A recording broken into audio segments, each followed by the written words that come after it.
बिस्मिल्लाहिर्रहमानिर्रहीम। आपने देखा कि अब गर्मियों का मौसम शुरू हो गया है। तो गर्मियों के मौसम में और बरसात के मौसम में दो सीज़न ऐसे हैं जिस पे बच्चों बेचारों की शामत आ जाती है। तो वो कैसे आती है कि उनको ना डायरिया की तकलीफ़ बहुत ज़्यादा हो जाती है। तो पाकिस्तान में जो डायरिया के की वजह से अमवात हैं वो शायद दुनिया भर में सबसे ज़्यादा हैं।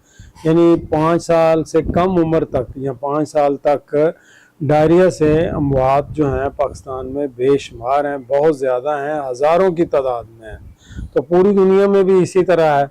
जो अंडर डेवलप कंट्रीज़ हैं या पुअर कंट्रीज़ हैं जहाँ पुअर सैनिटेशन है, तो वहाँ ये तादाद और इससे भी ज़्यादा है। तो इसकी ये है क्या और ये किस तरह होती है, आज हम इस पे बात करेंगे। डायरिया बुनियादी तौर पे ये होता है कि आपको दिन में 3 से ज़्यादा पतले पखाने आएँ, स्टूल आएँ। अगर वो 14 दिन तक आ रहे हैं तो फिर आपको परसिस्टेंट है, और उसके 30 दिन बाद आते हैं तो फिर आपको क्रोनिक हो गया उसका डायरिया।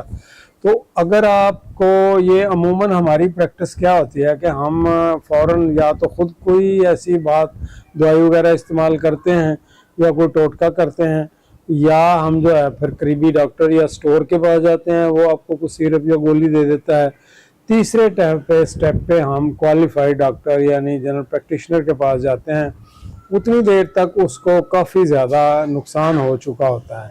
एक तो ये हमें ध्यान रखना चाहिए कि या तो अफोर्डेबिलिटी है तो आप पहले ही क्वालिफाइड डॉक्टर के पास जाएं या हॉस्पिटल में चले जाएं। तो ये 3 वजह से अमूमन होता है या 4 वजह से। एक तो होती है बैक्टीरियल, यानी किसी जरासीम की वजह से ये आपको डायरिया होता है जिसमें और दूसरा होता है वायरल। वायरस जो है, वायरल वाला डायरिया ये सबसे ज़्यादा है। पाकिस्तान में वायरस है H9 के नाम से, तो या ये सबसे ज़्यादा है। उसके बाद होता है अमीबिक, या जिसको हम पैरासिटिक भी कहते हैं। तो ये थोड़ा सा कम होता है, ये फिर डिसेंट्री में चेंज हो जाता है। फिर पखाना किस तरह होता है, वाटरी स्टूल आता है तो हम समझते हैं कि ये पानी बहुत ज़्यादा ज़ाया हो रहा है। फिर इन्फेक्टिव होगा तो उसमें बदबू आएगी, आपको स्मेल आएगी। ये है कि इसका मतलब है कि कोई इन्फेक्शन हुई है। और तीसरी जो चीज़ है उसमें बाज़ औक़ात लेस, रेशा, चर्बी या आम किस्म की चीज़ आती है, या ब्लड भी आना शुरू हो जाता है। उसको हम कहते हैं ब्लडी डायरिया। साथ में फीवर भी हो सकता है, आपको पेट में सख्त दर्द भी हो सकती है, और उल्टियाँ भी शुरू हो सकती हैं, ये वॉमिटिंग भी शुरू हो जाती है इसमें। ये तो हैं जरासीम के हवाले से बात। जो दूसरी वजह है इसकी डायरिया की, वो सबसे ज़्यादा जो है वो है सैनिटेशन, यानी सफाई का ख्याल। आप ये समझ लें, साफ़ पानी नहीं मिलता, सफाई का हम खाते हुए ख्याल नहीं रखते। इसके अलावा हम जो है वो बाहर से ऐसी चीज़ें खा लेते हैं जिसके ऊपर मक्खियाँ बैठी हुई हैं या जरासीम हैं, वो खाना खा लेते हैं।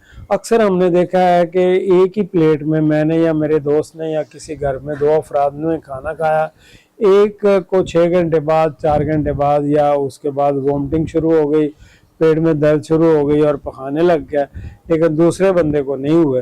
तो उसकी मेन काज ये होती है, उसकी ये नहीं होता कि उसने फलां चीज़ खाई है या उससे हुआ। तो उसमें ये होता है कि उसके हाथ, चम्मच, ग्लास, प्लेट या जो भी चीज़ उस खा रहा है उस साइड पे जरासीम लगे हुए थे, जो उसके अंदर चले गए और उन्होंने जाके आपको डायरिया काज कर दिया या पखानों या साल की बीमारी शुरू कर दी। दूसरा होता है बॉटल फीडिंग। ये छोटे बच्चों में ये बहुत बुरी बीमारी है। अव्वल तो बॉटल फीडिंग बच्चे को 99.9% नहीं करनी चाहिए, जो कि हमारा आज का कल्चर बन चुका है, क्योंकि इसमें जो दूध है वो भी GMO है और फीडर साफ़ रखने का तरीका नहीं आता। जब बच्चा रोता है हम फीडर उठाते हैं उसके मुंह में दे देते हैं, या इसके साथ साथ एक और चीज़ होती है जिसको चूसनी या निप्पल कहते हैं, वो हम उसके मुंह में डाल देते हैं। फिर एक नई चीज़ ये कि टीथर है, अब दांतों में बच्चा आया हुआ है तो उसको कोई रबड़ का वो बांध देते हैं, जितने जान के जरासीम है उसके ऊपर लग जाते हैं, हम बच्चे के मुंह में डाल देते हैं।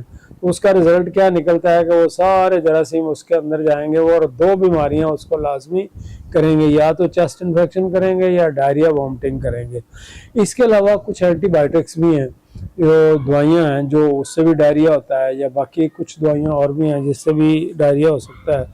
इसके अलावा आप हाई शुगरी डाइट्स, इसका मतलब है कि जिस तरह जूसेस पीते हैं हम, ऐसे एनर्जी ड्रिंक्स पीते हैं या बाकी चीज़ें पीते हैं, तो इसमें शुगर और फ्रुक्टोज बहुत ज़्यादा होता है, उससे भी आपको डायरिया हो सकता है। तो ये चूँकि इसकी वजूहात हैं, तो बचने का भी बड़ा आसान तरीका है। वो आसान तरीका ये है कि जब भी आप खुद या बच्चे को खिलाएं या उसके खुराक बनाएं, तो अपने हाथ अच्छी तरह साबुन से धोएं और उसके बाद उसके बर्तन साफ़ करें। फिर उसको जो खाना पकाया हुआ है उसको देखें कि वो ढाँपा हुआ है या फ्रिज में है, या वो देर तक से तो बना नहीं हुआ, ताज़ा खाना कोशिश करें उसको दें। उसके बाद जितना खाना बच जाता है उसको या तो आप फेंक दें, ज़ाया कर दें, या उसको दोबारा इस्तेमाल ना करें। तीसरी बात, हमने अक्सर देखा है कि हम वो खाना उठाते हैं या फीडर उठाते हैं, फ्रिज में रख देते हैं। तो दूसरी दफ़ा जब बच्चे ने कोई कहा कि मुझे भूख लगी हुई है या टाइम उसका हो गया, तो वहीं से निकाला तो उसको जो है।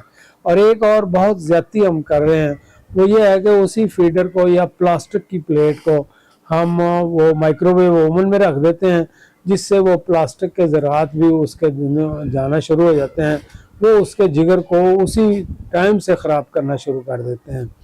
आखिरी चीज़ ये है कि हम कहते हैं जी हम बॉयल वाटर देते हैं या हम मिनरल वाटर देते हैं, हम बोतल का पानी देते हैं। बिल्कुल इन पे कोई एतबार ना करें, किसी पे भी इसका एतबार ना करें। इसमें अक्सर आप अखबारों में पढ़ते हैं कि ये पानी भी ऐसे ही है कि कंटेमिनेटेड है, नलके से भरा हुआ है या उसमें फ़िल्टर से भरा हुआ है। तो अगर आप सही पानी देना चाहते हैं तो उसको बॉयल वाटर करके दें, बॉयल पानी दें। अब बॉयल करने का तरीका क्या है? अक्सर हम कहते हैं कि पानी को चूल्हे पे रखा, जब उसमें बुलबुले बनने शुरू हो गए तो उसको उतार के ठंडा करके उसको बोतल में, बिल्कुल गलत तरीका है। जब वो बॉयल होना शुरू हो तो वो टाइम नोट करें और उसके 20 मिनट तक उसको बॉयल होने दें। 20 मिनट के बाद उसको ठंडा करके आप कोशिश करें कि स्टील के बर्तन में, मिट्टी के बर्तन में या शीशे के बर्तन में डालें। प्लास्टिक के बर्तन ना खाने में, ना चम्मच में, ना फ्रिज में रखने में, ना किसी चीज़ में खुदारा ना रखें। आम आदमी, अमेरिका में स्टडी हुई है कि आम आदमी या अमेरिकन जो है साल में एक आईडी कार्ड के बराबर प्लास्टिक खाता है। तो वो प्लास्टिक उसके जिगर को ख़राब करता है और नुकसान देता है। तो इसलिए हमें भी बचना चाहिए। हमें साफ़ सुथरे मिट्टी के बर्तन में, स्टील के बर्तन में या शीशे के बर्तन में खाना खाना चाहिए और उसी में इस्तेमाल करना चाहिए। आखिरी चीज़ ये है कि अपने तो हाथ धोते हैं आप, अपने बच्चों के भी इसी तरह उनको आदत डालें कि जब भी उसने चाहे एक बाइट भी लेनी है तो देखें कि हाथ साफ़ हैं उसके। तो इससे उनकी सेहत में जो है वो बेहतरी आएगी, उनकी इम्यूनिटी बेहतर होगी। ज़्यादातर डायरिया उन बच्चों में भी ज़्यादा होता है जिनके अंदर क़ुव्वत मुदाफ़त कम होती है, तो वो बार बार बच्चे उनको होता है, या वो बॉटल फेड होते हैं यानी फीडर पे होते हैं, माँ का दूध पिया ही नहीं होता तो उनमें इम्यूनिटी डेवलप ही नहीं होती, या वो खुराक गलत खा रहे होते हैं। तो बच्चों के लिए जो बेहतरीन वीनिंग के पास, यानी 6 माह तक तो कहते हैं कि बच्चे को पानी भी नहीं देना आपने, सिर्फ मदर फीड देनी है, चाहे जितनी मर्जी गर्मी हो। तो अगर आप बच्चे को वीनिंग करनी है 6 माह के बाद, सॉलिड फूड, सख्त ग़िज़ा शुरू करनी है, तो सबसे पहले आप जो है उसको अंडे की जर्दी से शुरू करें, नरम करके दें। फिर उसको प्रोटीन वाली ग़िज़ा दें, क्योंकि उसके मसल जो बनने हैं वो प्रोटीन से बनने हैं। और हर बच्चे के लिए जब तक उसकी ग्रोथ पीरियड है 16-17 साल तक, उसको 2 से 2.5 ग्राम पर केजी बॉडी वेट प्रोटीन चाहिए। तो प्रोटीन सबसे बेस्ट क्या है? अंडे में है, गोश्त में है, रेड मीट में है, ब्रायरल में है। ये कोशिश करें उसको चीज़ें दें। कार्बोहाइड्रेट कम से कम दें, बाज़ारी चीज़ें बिल्कुल ना दें।